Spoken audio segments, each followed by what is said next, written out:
Magandang araw Pilipinas, magandang araw Luzon, Visayas at Mindanao. Mga kakabay, biyahe na naman natin ngayon papunta ng Maynila. Araw ngayon ng Miyerkules, Petsa 17 sa buwan ng Abril 2024. So ngayon, nandito tayo. Pupunta tayo ng Maynila dahil mayroon po tayong kakatukin. Wala tayong ibang kakatukin mga kaagapay. Itong mga agencies na nagpapaalis ng mga OFWs. Kaya sa mga taga-agencies yan, pag mayroong kakatok sa inyong pintuan, sa inyong agency, huwag nyong masamain ang loob. Kasi pag kami kumatok sa inyong agency, ang ibig sabihin, may kunting kailangan na kami sa inyo. Katulad ngayon, may isang OFW, ipinarating sa akin, ang kanyang problema, ikinukulong sa loob ng CR.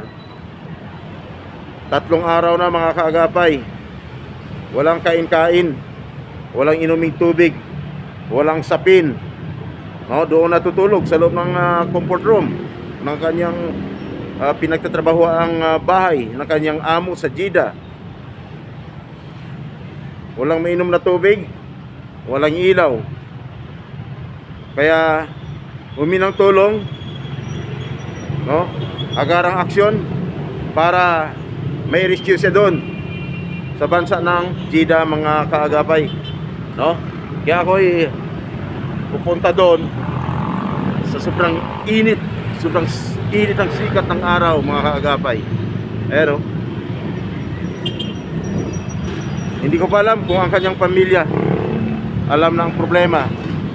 Ang masaklap, pag yung kanyang pamilya sa malalayong probinsya pa, yan ang pinakamahirap mga kaagapay.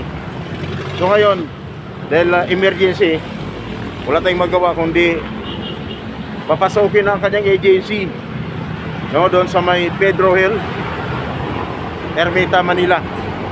Ito, sasakay ako ng bus patungong Maynila.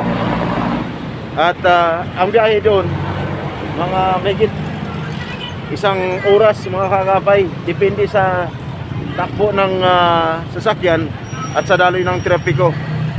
Punta ako ng Maynila. Ito, sobrang init. Kaya ingat mga kaagapay sa sobrang init. Kaya alaga na ng tubig. Inom lang ng tubig para hindi kayo yun. Ako'y tatawid mga kaagapay. Tatawid ako. Ayan. Okay. Thank you. Dito ako sumasakay ng bus. Ayan. So standby mga kakapay at sobrang init na, parang hindi kaya pero wala tayong magawa. O plan katok po tayo ngayon sa mga pintuan ng agencies, ng mga OFWs, Kaya sana pagdating doon maayos ang pakikitungo sa amin. Wala po kaming ibang pakay hindi tumulong sa may mga problema sa labas ng bansa, magiging sa mga agencies na nagpapaalis. Wala po kaming pinapanigan ang pagtulong namin, hindi lang OFW, magiging agency dito sa Pilipinas, Kaya huwag nyo nang isipin, masamain yung ginagawa namin, kasi yung ginagawa namin hindi lamang para sa OFW, maging sa inyo ng mga agencies. Hindi na kailangan dito ng abogado. Ang importante, kung nakarating sa amin, pag pumato kami sa inyong pintuan, dapat may agarang aksyon. Kasi mahirap na. Dito walang usapang kung ano-ano. Gagastos ka para matulungan lang ang OFWs doon. Wala kayong babayaran sa amin, libre ang aming serbisyo. Kaya pag pumato kami sa inyong mga pintuan, dapat aksyon agad. Yan lang gusto ng inyong kaagapay, ni Mr. Sam sa kaagapay ACTV. Standby muna at ako'y sasakay pa ng sasakyan patungong Maynila. Okay, hello guys. Nandito na tayo ngayon sa Pedro Hill, sakop ng Ermita, Manila. So ngayon, dito na yung sinasabi natin kanina na pupuntahan natin ng agency. May kaugnay sa isang OFW na minamaltrato ng kanyang employer sa Jeddah, sakop ng Saudi Arabia. Yung pangalan si Ruwaisa Sailema Jama. Ruwaisa Sailema Jama. Itong building na po, nakikita natin yun, tinututukan ko yung 814 PTL building, no? Diyan po sa taas ang kanyang agency sa loob. So aakyatin natin mga kaagapay dahil ito ay humingi ng saklolo na mai-rescue na dahil ilang araw na ang nakalipas, hindi kumakain. Halos nanghihina na ang kababayan natin na OFW doon sa Jeddah sa kanyang employer. Ikinukulong mga kaagapay sa loob ng CR na walang ilaw, walang tubig, walang pagkain, walang sapin ang kanyang tinutulugan doon. Kaya itong building, makikita natin, yan, sa taas niyan, either 4th floor or 3rd floor, aakyatin ko. So ngayon, pag papayagan tayo mga guys na i-interviewin kung sinong dapat natin makausap ngayon, much better. Pero pag hindi naman pumayag, so wala tayong magawa. Ang importante, masolusyonan ang problema. Kaya sa mga taga-agencies, kung kayo naman ay halimbawa nagkakataon lang ay bigla akong dumating sa inyong agency at kumatok sa inyong pintuan, huwag kayong mag-alala mga guys, kasi ang ginagawa natin ay public service lamang, hindi lamang para sa OFW, magiging sa mga OFW, hindi lamang sa mga OFW, maging sa inyo ng mga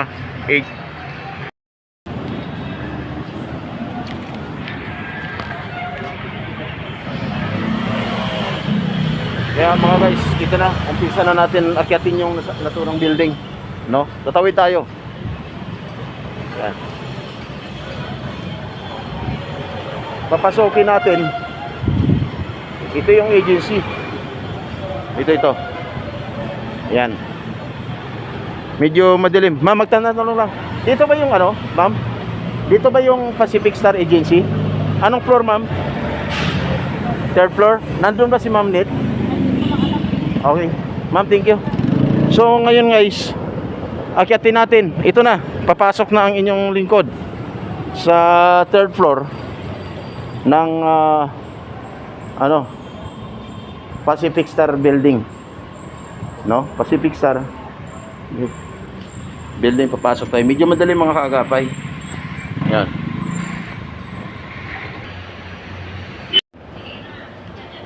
Akyatin na natin ang naturang building mga kaagapay.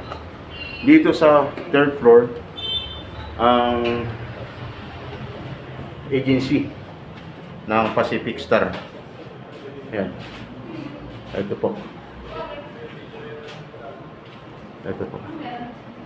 Yan. So standby muna.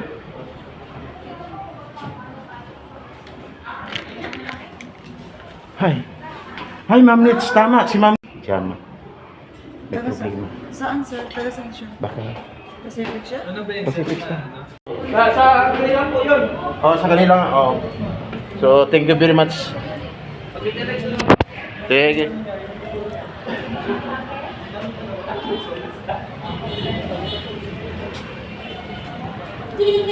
Thank you, bro.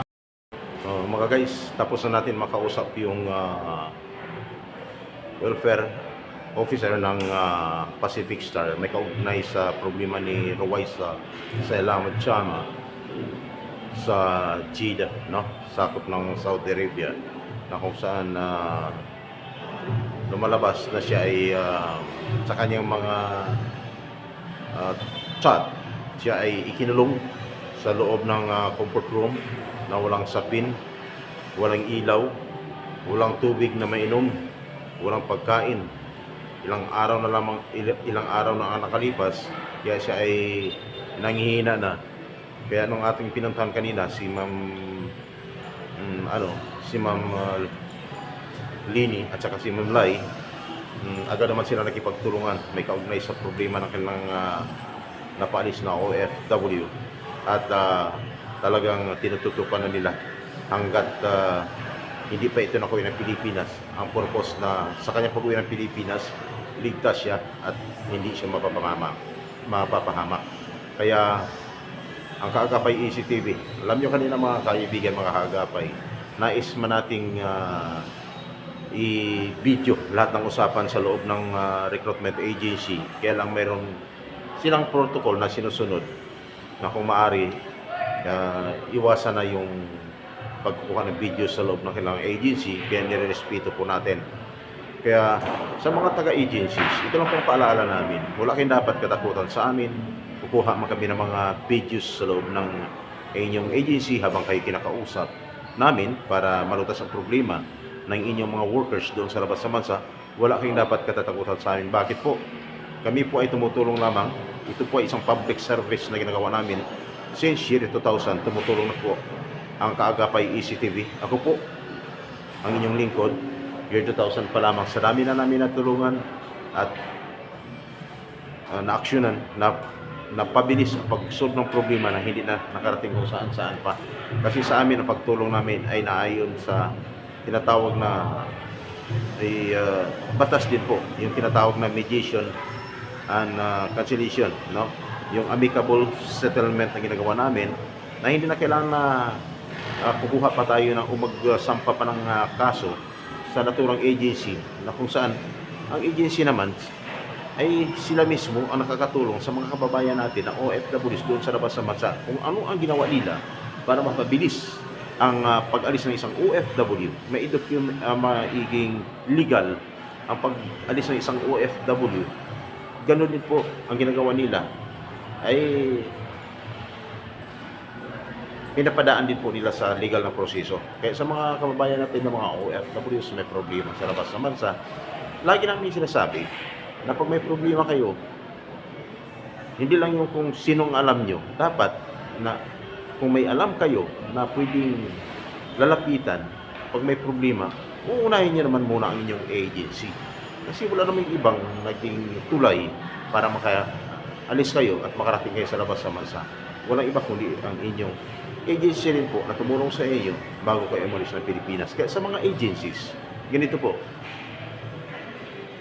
wala kayong dapat katakutan.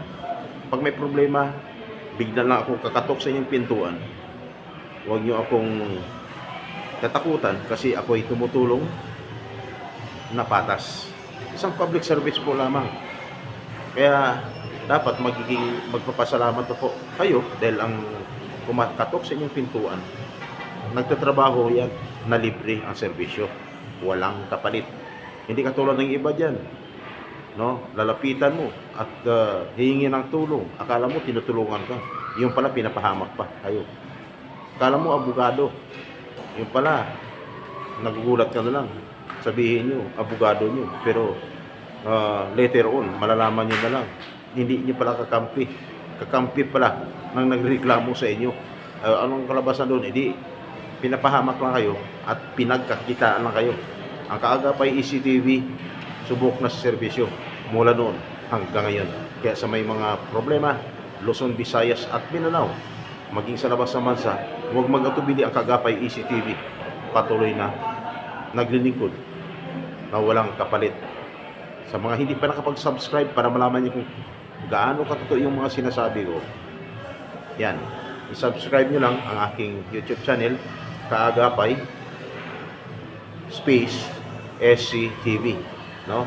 Makikita nyo, ganito po yung aking profile doon, profile pic, pero ang sombrero kulay itim na parang cowboy.